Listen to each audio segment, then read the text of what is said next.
the holdings they have and the control that they do have over American economic and business interests?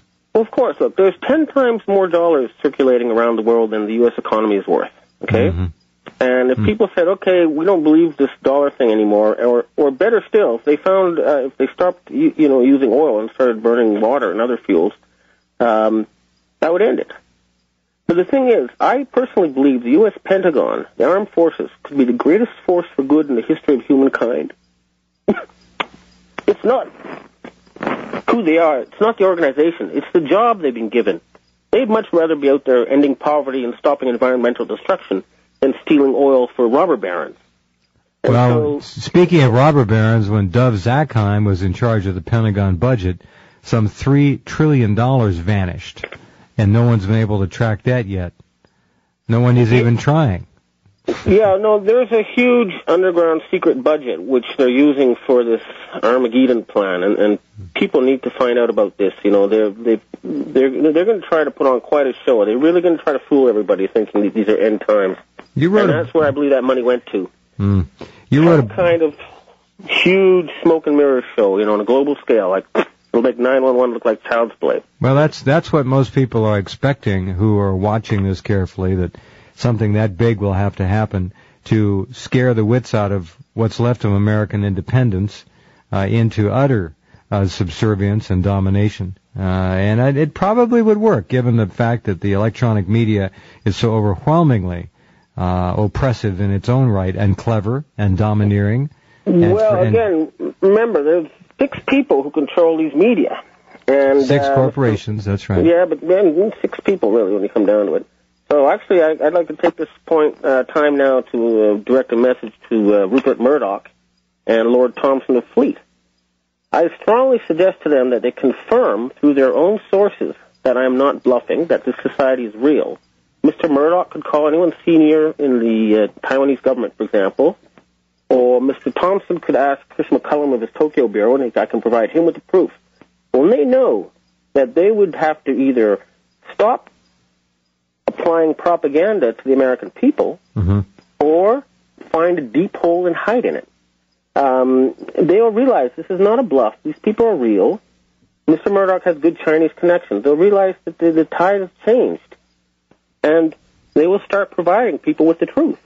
Mr. Murdoch, I think he'll do whatever the powers that be want. He doesn't have any personal agenda, but if he realizes he'll be protected, I think he's willing to turn. Hard to believe Fox News telling us the truth, but yeah, okay.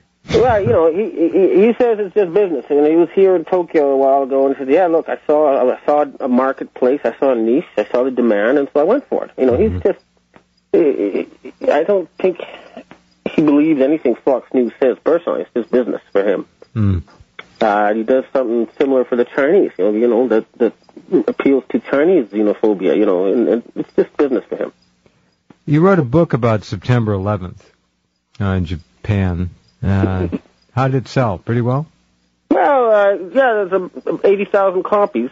That's a bestseller 6 times over back in the States anymore.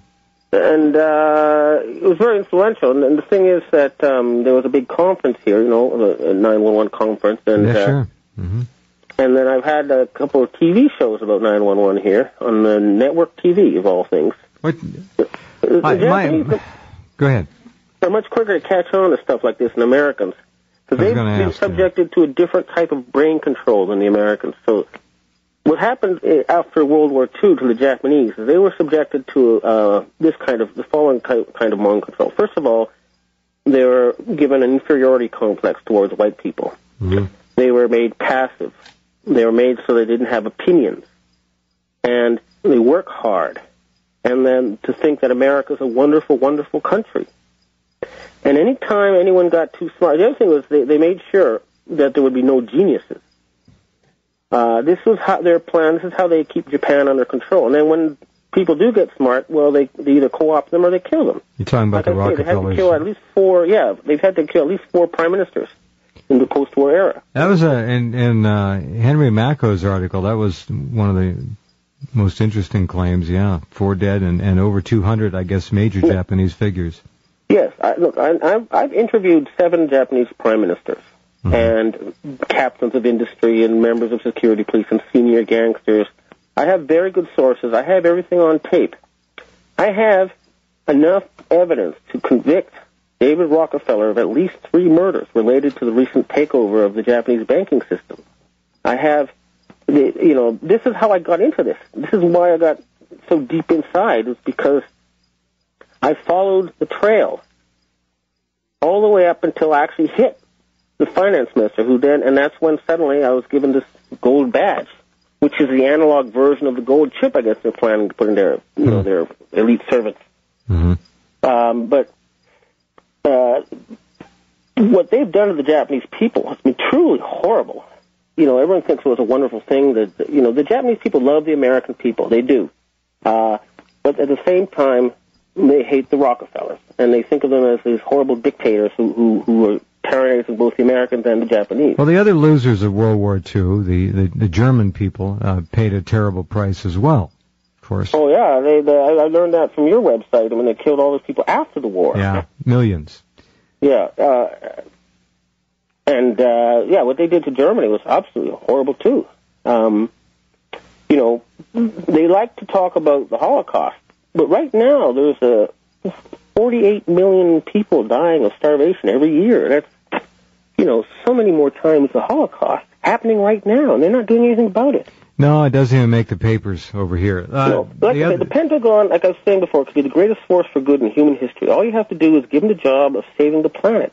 The amount of money, this is how I got into this whole thread in the first place, is I realized the Japanese could end poverty and stop all environmental destruction and have change left over if they just used their surplus for the good of the planet. And when I asked them why they didn't, I ended up finding out it was because they were slave people, and they would be murdered if they tried to spend their own money that way. But I do believe the people in the Pentagon would love to go out there and save the planet, and they'd be much happier with that job than and explore the universe. Than killing people for robber barons. And I'm asking people now, I'm calling for people, loyal Americans in the CIA, the NSA, people in the Pentagon, to take your country back. Realize that the democracy is in danger, and their oath is to the Constitution, not to the dictators, not to the bankers.